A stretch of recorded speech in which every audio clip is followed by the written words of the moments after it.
सन 1857 ईस्वी की क्रांति द्वारा भारतीयों ने अंग्रेजों को भारत में निष्कासित करने का प्रथम सशक्त प्रयास किया था, किंतु इस प्रयास में भारतीयों को में सफलता न मिल सकी।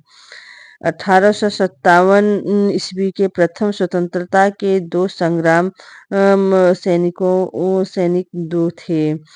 नंबर 1, रानी लक्ष्मीबाई। रानी लक्ष्मीबाई झांसी के राजा गंगाधर राव की पत्नी थी। लॉर्ड डलहौजी द्वारा निर्धारित गोद निषेध सिद्धांत के आधार पर झांसी के राज्य को कंपनी के राज में विलीन कर लिया गया था।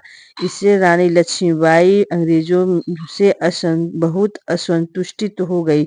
1857 ईस्वी की क्रांति के समय रानी लक्ष्मीबाई ने बड़ी वीरता के साथ अंग्रेजों से लोहा लिया और अंत में उन्होंने लड़ते लड़ते वीरगति को प्राप्त की। उनकी गणना भारत के इतिहास में एक वीर व साहसी महिला के रूप में की जाती है। उन्होंने अंग्रेजों के सामने कभी झुकी नहीं, खूब लड़ी मर्दानी, वह तो झांसी की रानी थी। सन 1857 ईस्वी में खूब लड़ी मर्दानी, वह तो झांसी की रानी थी।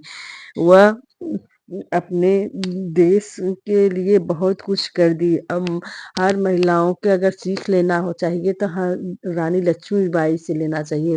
रानी लक्ष्मीबाई हमारे देश के लिए बहुत महानता काम की। और उनके नंबर 2, नाना साहब का वास्तविक नाम धुंधपंत था। वे पेशवा बाजीराव द्वितीय के दंतक पुत्र थे। अंग्रेजों ने पेशवा बाजीराव द्वितीय की मृत्यु के पश्चात उन्होंने उत्तराधिकारी न स्वीकार करते हुए उनकी 8 लाख की वार्षिक पेंशन बंद कर दी थी।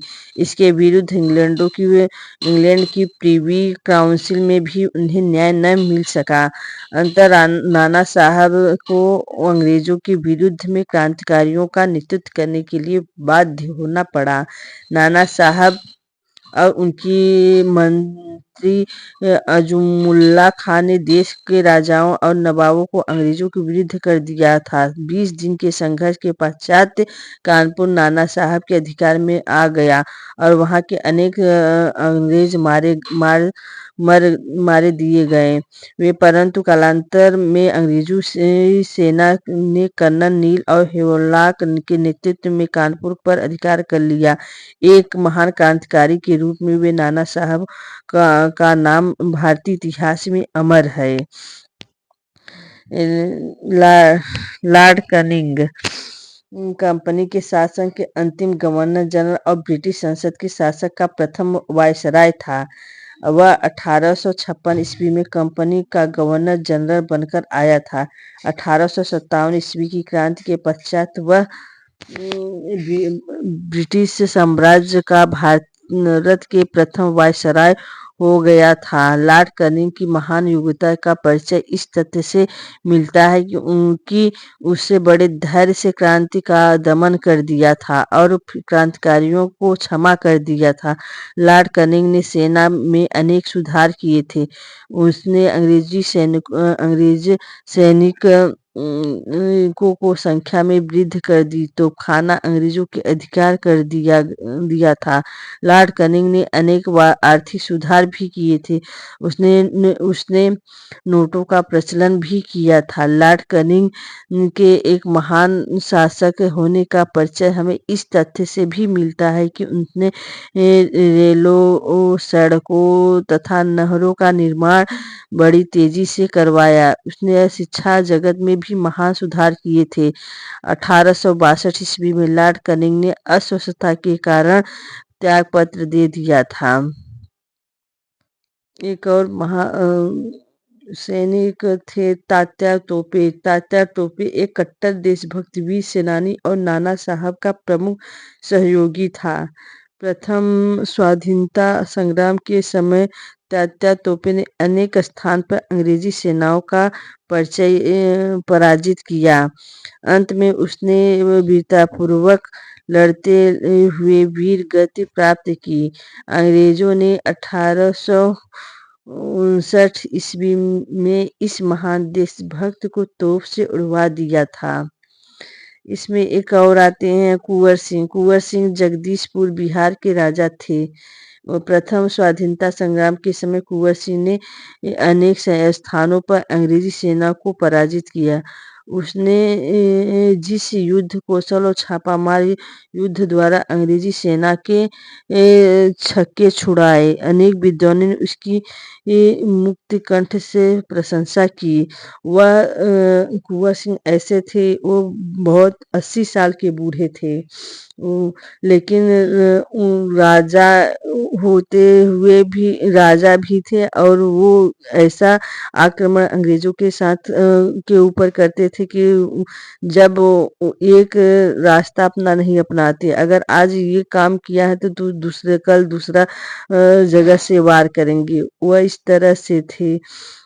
अंग्रेज उनका जो है इस तरह उनका परिचय नहीं पा सकते थे कि वे किस तरह से इधर उधर से आ जाते हैं, कुछ पता नहीं। इस अंग्रेज लोग कुंवर सिंह से डरते थे कि वो कब कहाँ आक्रमण कर दे। ब्रिटिश शासन के विरुद्ध 1857 ईस्वी की क्रांति भारतीय इतिहास की एक महत्वपूर्ण एवं युगांतरकारी घटना है, लेकिन इस क्रांति के स्वरूप में विषय में काफी मतभेद भी है। सर जॉन लार्सन के अनुसार यह एक सैनिक क्रांति थी। बहादुर शाह के नेतृत्व में अंग्रेजों को भारत से निकाल कर पुनः देश पर अपना सत्ता स्थापित करने का सहज प्रयत्न किया था। दूसरी ओर भारतीय विद्वानों वीर सावरकर, अशोक मेहता द्वारा डॉक्टर सरकार व दत्त आदि ने इस भारत का प्रथम स्वाधीनता संग्राम का प्रथम राष्ट्रीय आंदोलन बताया है। अंततः स्वाधीनता संग्राम के स्वरूप के संबंध में कुछ प्रमुख विद्वानों के विभिन्न मतों का अध्ययन करते हैं। इसमें ईस्ट इंडिया कंपनी के संचालक विदेशी अंग्रेज थे, इसलिए वे भारतीयों का सम्मान नहीं करते थे। वे भारतीयों के साथ बड़ा अमानवीय व्यवहार करते थे और उन पर अनेक अत्याचार करते थे। लुडलो नामक अंग्रेज ने भी इस तथ्य को स्वीकार करते हुए लिखा है कि ईस्ट इंडिया कंपनी का सरकार फजूलखर्ची, अकुशलता और बेईमानी से भरी हुई थी, इसलिए वह भारतीय प्रजनन से का स्नेह और स्वाधीनता प्राप्त न कर सकी। और रानी लक्ष्मीबाई जो है इतना कुशलता से लड़ी कि अपना वीर गति को प्राप्त हो गई, लेकिन अंग्रेजों के सामने कभी झुकी नहीं। इतिहास के पन्नों में अगर उठा कर देखो, अगर पढ़ो, तो स्वर्ण अक्षरों में रानी लक्ष्मीबाई का वीर गति, शौर्य उनका पढ़ो तो बहुत अच्छा लगता है। रानी लक्ष्मीबाई हमारे बीच तो नहीं रही, लेकिन जाते जाते जो है देश के लिए, इसमें रानी लक्ष्मीबाई अंग्रेजों से बहुत असंतुष्टि रहती थी। 1857 की ईस्वी की क्रांति में रानी लक्ष्मीबाई